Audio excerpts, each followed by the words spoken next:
Why do people spend $19 on a single strawberry or $300 on fancy kitchenware?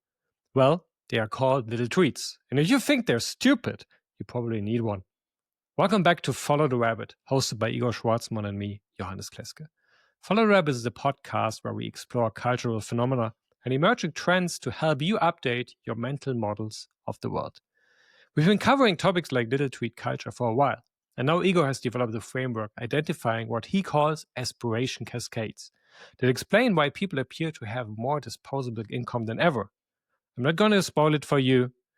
Let's dive right in. Here's our episode introducing the Aspiration Cascades framework. So, if you have spent some time on TikTok, or if you've listened to former Follow the Rabbit episodes, like when we talked about the $19 strawberry, or R1 in general, you might also have wondered why we haven't yet talked about fucking Labubus, which definitely is a thing. I think it replaced Dubai chocolate as the instant like a reference for trends or micro trends in culture. So there are a lot of interesting patterns or signals happening right now, where people seem to be spending what feels like lots of money for little things.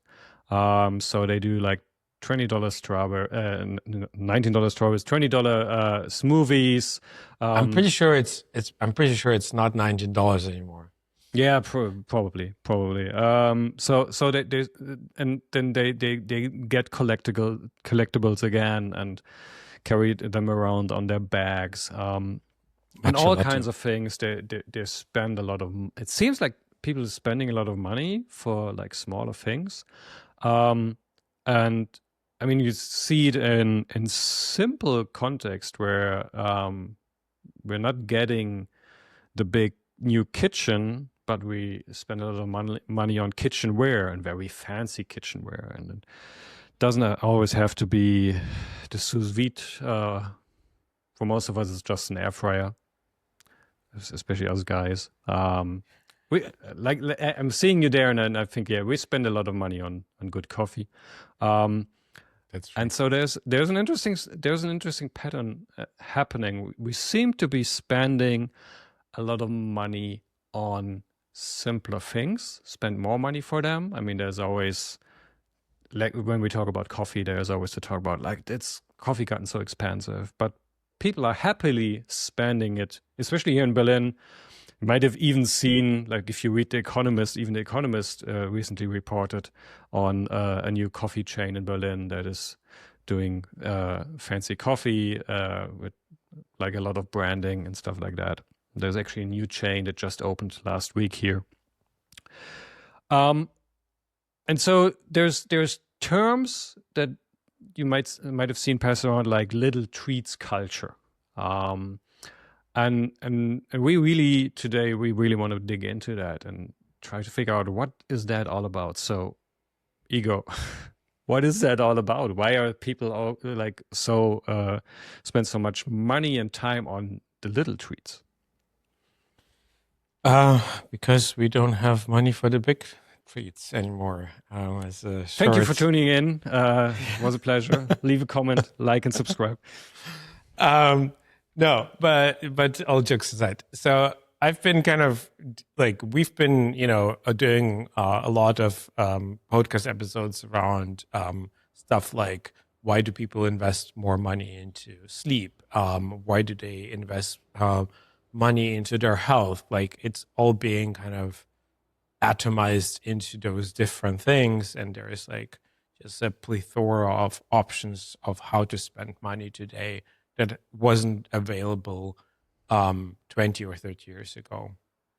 And at the same time, I was also working on various projects, one of them actually connected to collectibles as well, really understanding shifts of how people kind of buy things because of visual and aesthetic incentives. So when I watched a quite short video actually by Eugene Haley on little treat culture, that specific video, like his insight was, and I think that's brilliant, and it kind of like started my thinking about how to structure this into some form of a framework of how to think about what is happening and how are all those things kind of related.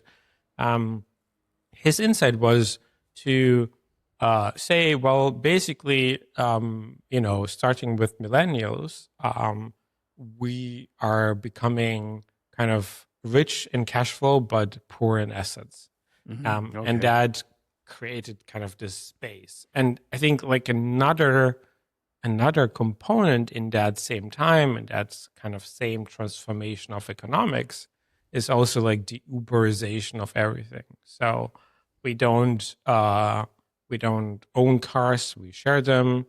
We are not even owning our DVDs anymore. We're just streaming things, streaming music. We're not buying software. We kind of like it's a subscription. So we're spending a lot more money because we have a lot more cash now on average, but that cash isn't being spent on things that actually accumulate value over time. It's just consumable things that that we just buy today because we can't afford a house anymore, or even an apartment. And I think that's a very specific kind of thing. And to kind of bring a very kind of personal example, in-laws, when they bought their house, 12% interest rates on the mortgage that they had, and that just that compressed all of the economic kind of capacity to spend on making sure that you have enough money to pay off that mortgage, and left way less money for most people to spend on anything else. But what happens when you kind of live through ZERP and at the same time still can afford real estate? You buy a lot of stuff. And that created a ton of new brands and new ways of spending that haven't been kind of like available to previous generations because their liquidity was just so limited. And so the markets just weren't there. And as you mentioned, like Le Creuset was obviously around for over 100 years, but like now it's become like this brand that everybody knows, and you can't afford a really fancy kitchen in your fancy house, but you can at least buy a $300 French pot to cook your slow cooked meal in it. Same goes for stuff like Aesop. Like you can't afford a fancy bathroom, but you will buy, this fancy soap because it is soap and at the same time, like interior architecture statement and an identity marker. You can't buy a house, so you will travel, so you buy, suddenly everybody bought remover bags, which, then in turn made LVMH buy remover and make everything even more expensive. So we're kind of like in that space where a lot of this is just very recent developments that then manifest themselves in just a very different economic behavior by mostly people who are 40 and younger. And I think a term that we're going to discuss today quite a bit is this cascading from and a cascading of aspirations. So I think it's very important to mention how this unfolds, both on a generational level, but also kind of like how we are cascading from the big macro aspirations of having a house or an apartment or any kind of form of larger asset to all the smaller things that we then start to aspire to, and why. Yeah, I mean, it's really fascinating because I think these like small signals in culture, like little treats, are signals for a much bigger shift, like because like the last, I don't know, 50, 60 decades and beyond, like the pattern was very clear. You get the job, you get the money from the job, you buy the house, and that would frame your whole lifestyle. Like because you buy the house, you don't have much money. And then buying a house also means like renovating and maintaining and so on. And it so it makes the disposable like part of your income much smaller. Yeah. And you buy the house and you buy the car, or two cars if you want to signal more. And that's also how you signal your status in society to your surrounding. And now, because of economic factors, people can't afford the house anymore, and they can't and maybe also don't want to afford the car anymore, which then leaves them with a much bigger chunk of disposable income, but still the need to also signal status and wanting to be part of a certain class. And so can you talk a bit more about how this like second part, the signaling, the like showing the because also, like, compared to before, you had your car, you had the house, so your neighbors knew your status and where you lived, like your colleagues knew, like maybe based from your car, and your friends knew. But now we got social media, which means that you can signal your own status much wider and much more on a day-to-day basis. How does that factor into this whole like pattern or behavior shift? Yeah, I think what's really important to understand, it's not that we can't afford it, it's that a lot of people don't even think they should be aspiring to it. So the imagination part of what you should be wanting is changing, and that kind of shifts the behavior towards a specific form of creating identity markers for yourself that are much smaller.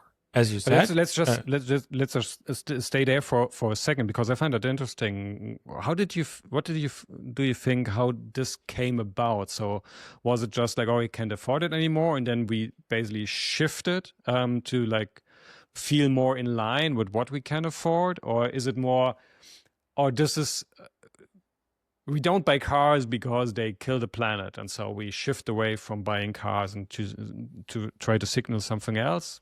How do you think that's an interesting that shift came about? So I think you'll add later, but I think that there are definitely different factors that are kind of pushing and pulling on the things that we should and we should want, or we think that we should want. In this particular kind of context, I think the economic realities in which we operate are still the strongest driver of what people aspire to. So when you enter, I don't really technically like the kind of segmentation into Gen Z, because Gen Z is just like 13 to 26-year-olds. But when you're a younger kind of 20-something person and you enter, you finish school and you enter kind of like the work environment, whether or not that's even possible in today's AI age,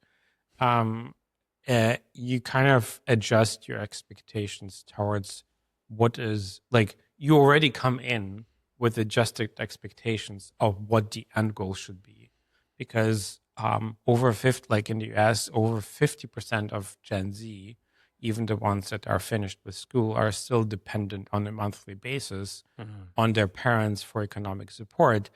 And that does something with people, right? Like, it's just kind of like you dream not bigger, you dream smaller, because everything around you says something about that, like, you can dream as big as you want, but the reality is that most people in this setup will not be able to buy larger assets.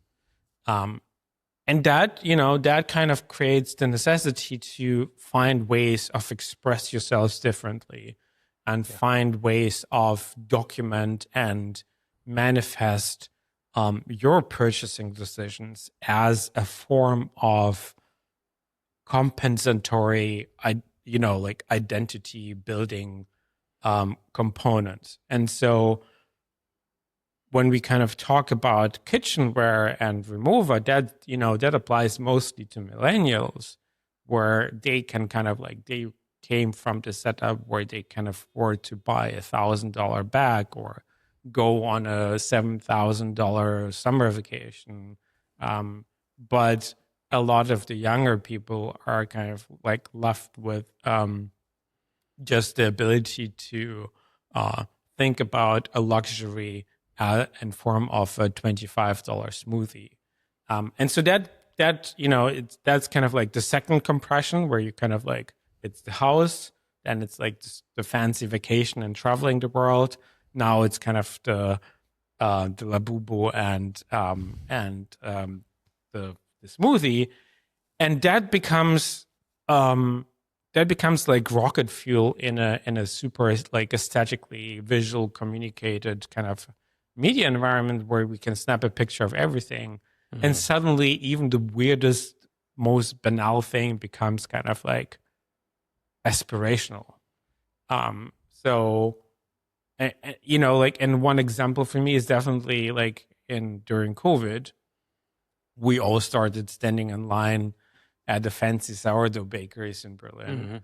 Mm-hmm. Because that was kind of like, I don't know, like I have disposable income and I can go to the restaurant, but then I will spend stupid amount of money on a very delicious pastry. Does it say about kind of like the economic environment in which, a Danish costs €8 in Berlin? So I think like that visual, like, and then we kind of like, we document everything and it becomes a trigger to other people. And then we atomize basically every small purchase into being an aspirational component. Yeah. I find it so you defined this idea of aspiration cascades, of basically our aspirations becoming smaller and smaller. What I wonder is that because the aspirations become smaller and smaller, and so we land at like $20 smoothies. And I just hear myself say that, and I find it interesting that I talk about $20 smoothies, not 20 euro smoothies. So it also shows you where, again, like these developments mostly are observed. But if you land at that place, and then you bring in the visibility mechanics of just like you buying the smoothie, taking a picture of it, that gets old very, very fast. So and when you bought the car, that was a much more long-term status signaling. If you buy the $20 smoothie, that doesn't last very long. And so I'm wondering if that underlying pattern is also responsible for us experiencing a lot of much more micro trends, like because we have to find new things to signal about, and because it's so visible, it also spreads so quickly. So that might be one of the reasons why we have like this constant like renewal of, okay, oh, we're doing this now, oh, we're doing this now, okay, because the cascade has gone so far down of what we aspire to. I think it is, but at the same time, it's not just consumer behavior. I think if you're a founder and you kind of understand those general mechanics, you also understand that you can basically take the most boring thing in any category and start creating a product that becomes based on mostly aesthetic and kind of like outer components desirable. I think a very accessible example for anyone who follows kind of like food trends is Grasso olive oil. Like they just took what most kind of tests describe as almost an average kind of oil, which is like, it's not a bad thing, right? Like it's not a bad oil. But they package it into a squeeze bottle, and they were super clever about it in the sense that they created two different bottles. Like, and it's not just a squeeze bottle; it's a squeeze bottle that is green and just well designed, and it's kind of like it just stands out in a shelf, and it's just very easily seen. And they created like one oil is for garnishing and salads, and one is for frying things. So they called it sizzle, and they kind of like they created this product that really taps into that mechanic, right? Like you can't afford the fancy meal at a Michelin star restaurant. So you kind of like, well, then at least I will kind of get this bottle. And that olive oil is extraordinarily expensive. Like it's like $18 for half a liter of oil.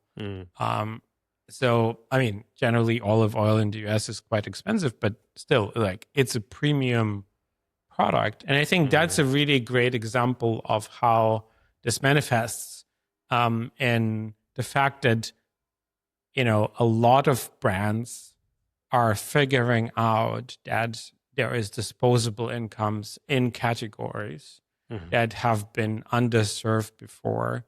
And kind of finding almost small things to do that then become very lucrative. Another example is a brand called Touchland, which created this hand sanitizer, mostly in the US.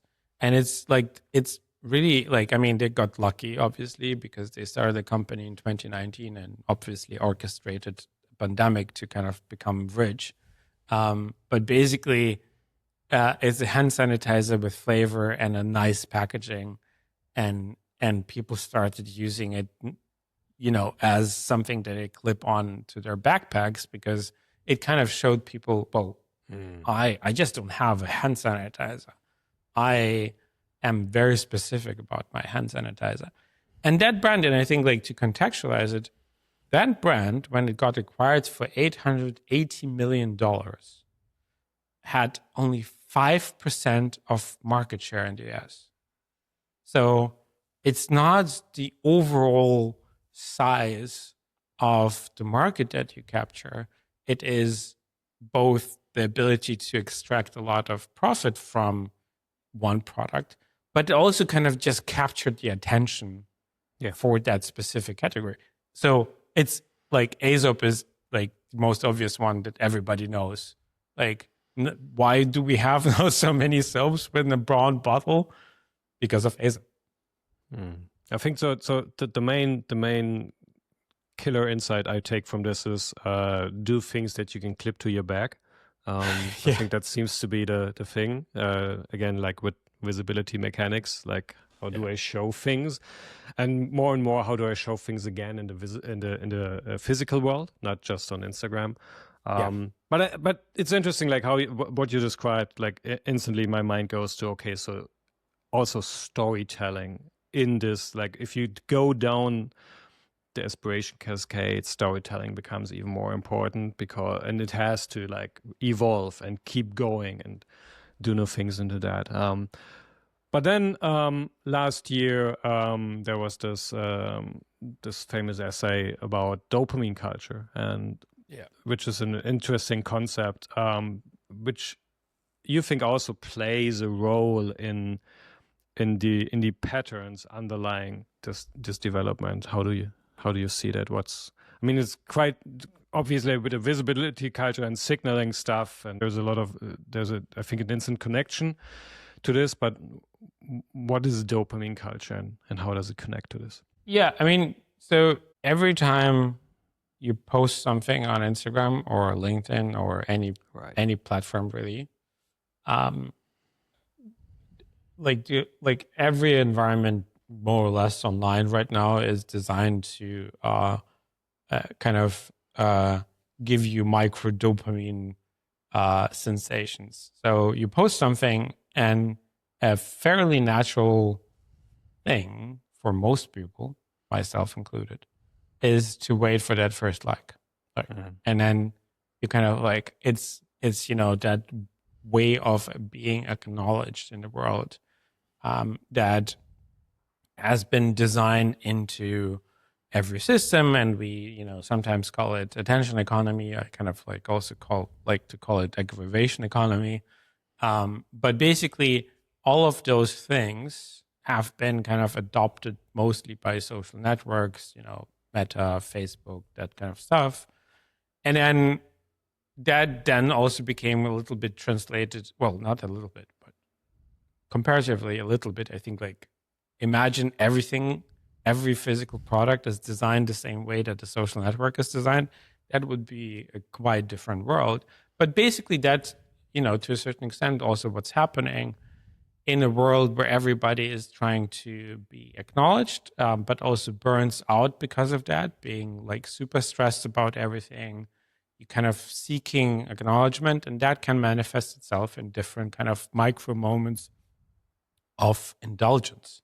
And I think a lot of that indulgence then manifests, in I will like the kind of, taking care of yourself culture is a little bit part of that as well, where you're like, I need to be worth it, so I will spend that money on that ridiculously expensive smoothie, and that's just a cycle where we are constantly exposing ourselves to this relationship between acknowledgement and actions, and at the same time kind of getting that, oh yeah, that means something, like kind of like that jolt of acknowledgement through buying primarily, through consuming. And so I think that's I don't know, like this is a really like crazy cycle that can manifest itself in the ways people design, how LLM systems work and how they encourage teenagers to do self-harm, because not because they were designed to to help people harm themselves, but because they're designed to attempt to capture as much of the attention as possible. And that leads to a specific kind of behavior.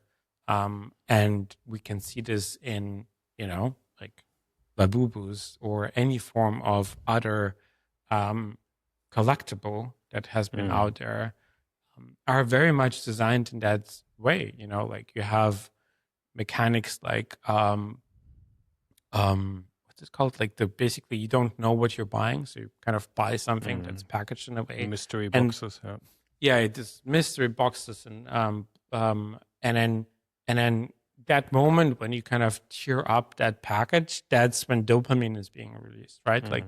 Like that, those moments are designed very specifically because you understand from previous benchmarking how those reactions can lead to a specific chemical reaction.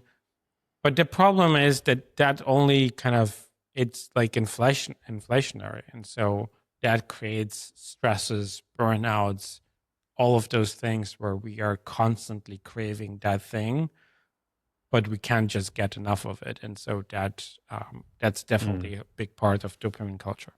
Yeah, but I find it interesting because there is like, we extend the release of dopamine. Like I really like your term of micro moments of indulgence, and we're doing more and more of that around an object. Like you buy the mystery box of like the cards or whatever.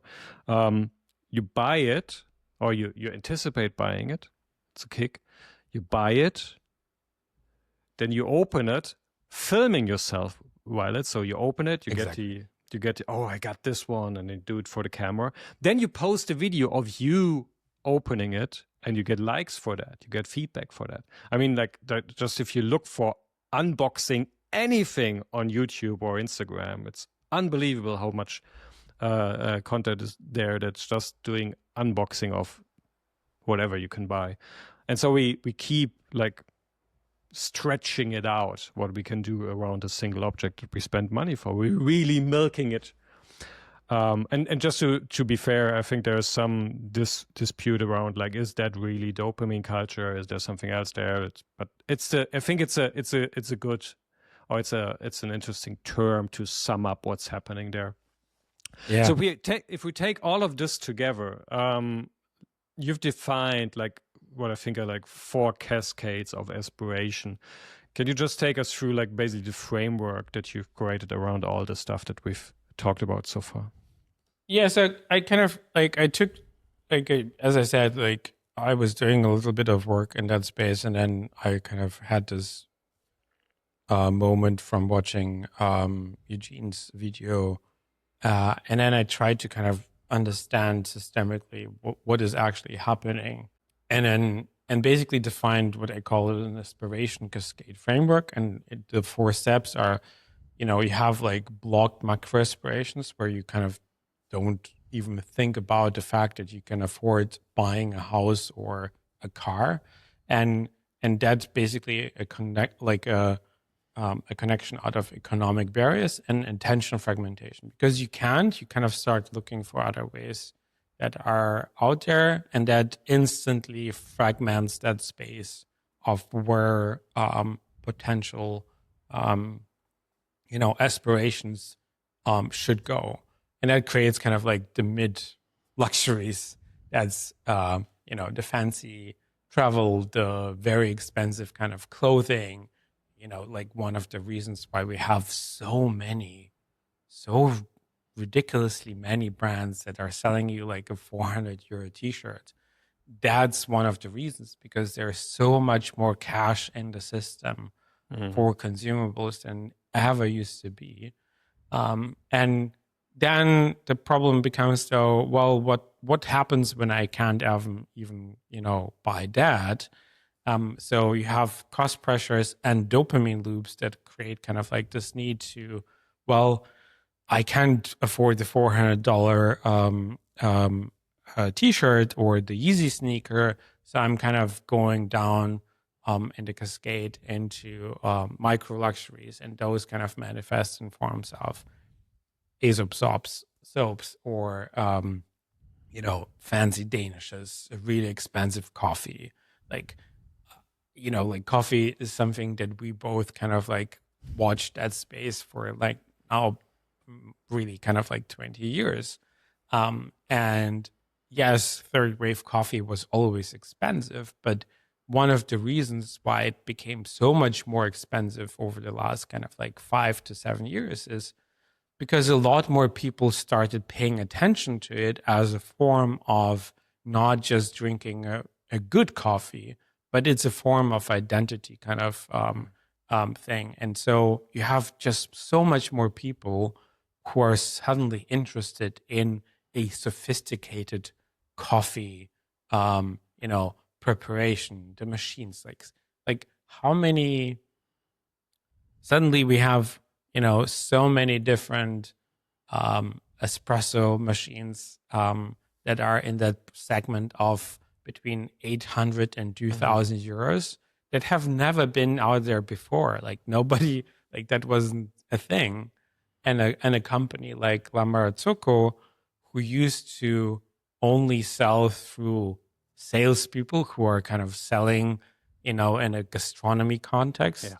And if if you would go into that shop, they would obviously sell it, but they would never sell to you directly. Now they're selling people directly a 3,000 euro machine because there is a market for it. And so we're kind of like cascading through that. And then now we're kind of arriving into that space where even the Danish is for many people not affordable. And that kind of opens up that space for nano moments. And I think that space is being occupied by companies like TikTok, who are like, from the research that I've been doing in the space, especially also with younger people, a lot of people are quite aware of the fact that this is not really good for them. But those are micro indulgences that people can afford themselves, or not micro, nano moments of indulging. And I think that atomization of what you aspire to is being still evolving and kind of, and it's not replacing really. Like I think it's not that one replaces the other. It's that a lot of them coexist for different people at the same time. Yes. So I think we're going to spend a lot more time on this because I think it neatly brings together a lot of the patterns we've observed over the last year, I would say. And it helps us to understand and dig deeper into these cultural phenomena that we always try to decode for you. Before we leave it at this for today, is there anything you would like to add, especially for brands or people who are saying, so what do I do with that? Yeah, I think like there's generally like it's almost like there's an instruction manual of how to do this for yourself. Now, I think that's not the point. I think the point, like why I also wanted to kind of create a framework is, first of all, like we need to understand what's happening before we kind of engage with it. And I wouldn't like, I don't know if the Graza founder was like, oh, I see this. There's a lot of intuitive kind of like understanding of behavior. There's obviously lots of data as well, but generally, I think the framework allows people to kind of think through the different steps of what is happening and kind of create a manual of understanding, well, how can I be a companion? I don't think it's just for brands, but brands are obviously the ones that can pick this up very easily. But generally, I think across the board, we need a better understanding of what is happening in that space and why are people behaving the way they're behaving. And a lot of it is economics. And with that, I think we'll thank you for the attention that we got today. We hope it provided a little bit of dopamine for you. But please leave us likes and subscribes. It's what we thrive on. It's our aspiration. Yeah. That's we're all part of the system. For sure. And then just to like to finish it up, I think what we hopefully could have once again shown you with this, that the first thing is always to observe something and dig deeper into the underlying like drivers and patterns, because things don't just happen. And we often have the tendency to just see something on TikTok and like, that's just stupid. But it usually pays out to dig a bit deeper and try to understand, like, why is this happening? What's the base behind that? What's the idea, or what is the need behind that? What are the deeper drivers? And because I think in the end it will allow all of us, and if we're in branding or if we're in politics or if we're just in activism and trying to make things better, it pays to understand like what's driving us in society and different generations and behaviors. You don't look for that. You don't have to use the playbook, but you should at least understand it. There you go. See you in the next one. Bye. Thank you for making the time to listen to Follow the Rabbit. Please let us know your thoughts and suggestions by sending an email to ftr@knownunknowns.xyz. Like the episode on Spotify, Apple Podcasts, or YouTube. And most of all, share the episode with others who might find it interesting. It really helps us out. Thank you so much for listening in. Talk to you soon.